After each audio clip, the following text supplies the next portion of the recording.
जय गौ माता, जय शिव शक्ति, जय करणी माता। वास्तु भगवान को बने हुए हजारों लाखों वर्ष हो गए हैं, लेकिन वास्तु दोष का चलन पिछले कुछ वर्षों में ज्यादा हुआ है। इसका कारण क्या है? इसका कारण यह है कि पूर्वज जमाने के अंदर, पुराने जमाने के अंदर हमारे घर की माता, बहन, बेटियां घर के वास्तु दोष को खुद ही दूर कर देती थी। कैसे? पुराने जमाने के अंदर की जो स्त्रियां थी वो अपने पैरों के अंदर चांदी के जो कड़े पहनती थी, उसका वजन था 1 से 2 किलो। उसके बाद में कड़ों के बाद में आई छड़, जिसका वजन था आधा किलो से 1 किलो के अंदर। उसके बाद में घुघरू वाली पायल आई, उसका वजन था 200 ग्राम से लेकर के 500 ग्राम के अंदर। और जो स्त्री अपने पैरों के अंदर इतनी वजन की चांदी धारण करती थी, उसका दिमाग जो है, मस्तिष्क जो है, बहुत ठंडा रहता था। उसे परिवार का सदस्य कोई भी कुछ भी कह दे, उसे बुरा नहीं लगता था, वो बुरा नहीं मानती थी। अपने हाथों में पूरे जो है कंगन पहनती थी, इतना तक। सबसे प्रथम लाख के कंगन, कांच के, सीप के, अनेक प्रकार की चूड़ियां आई। पूरा हाथ से धीरे धीरे धीरे धीरे उनकी संख्या कम होती गई। जो कंगन की खनकार थी, जो पायल की झनकार थी, उससे घर का वास्तु दोष ठीक होता था। वो स्त्री जहां जहां घूमती थी, फिरती थी, चलती थी, उस स्थान पर अच्छी एनर्जी आती थी और बुरी एनर्जी चली जाती थी, जिसे हम कहते हैं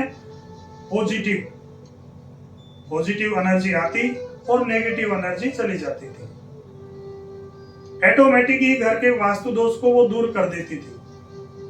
अब कड़ा गया, छड़ गया, पायल गया और हाथों से कंगन भी चला गया। चलिए, हमारी बात को आपको ऐसे लग रही है कि कहानी बता रहे हैं पंडित जी।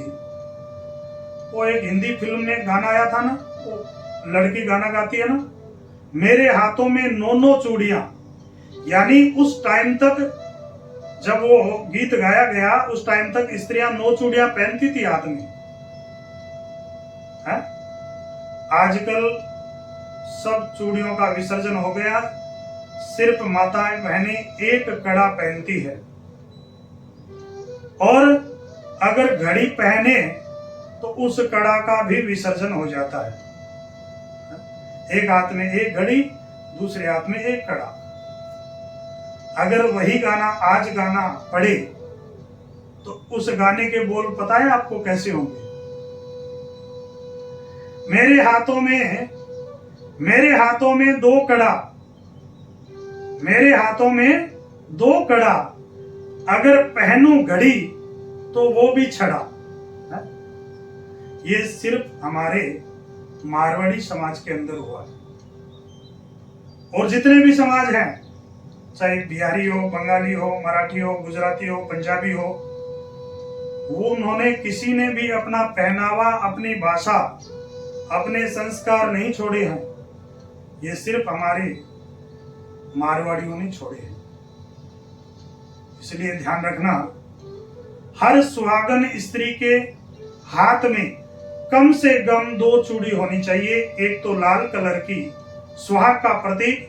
दूसरा, आप चाहे डायमंड का पहने, चाहे सोने का पहने, महंगे से महंगा कड़ा पहने, कोई दोष नहीं है। लेकिन आपके हाथ में, हर सुहागिन के हाथ में कम से कम 2 चूड़ी होना अति आवश्यक है, जिससे आप पहन करके अपने घर में जहां जहां विचरण करेंगी, अपने घर का वास्तु दोष ऑटोमेटिक ही ठीक कर देंगे। आजकल हम लोग जहां भी जाते हैं, हम लोग इधर उधर देख करके यही बात सर्वप्रथम कहते हैं कि आपके घर में वास्तु दोष है। क्योंकि शहरों के अंदर ऐसी व्यवस्थाएं नहीं है कि 100% वास्तु दोष के अनुसार बने, उसमें वास्तु दोष ना लगे, वास्तु के अनुसार पूरा घर बने, ऐसी व्यवस्था नहीं है।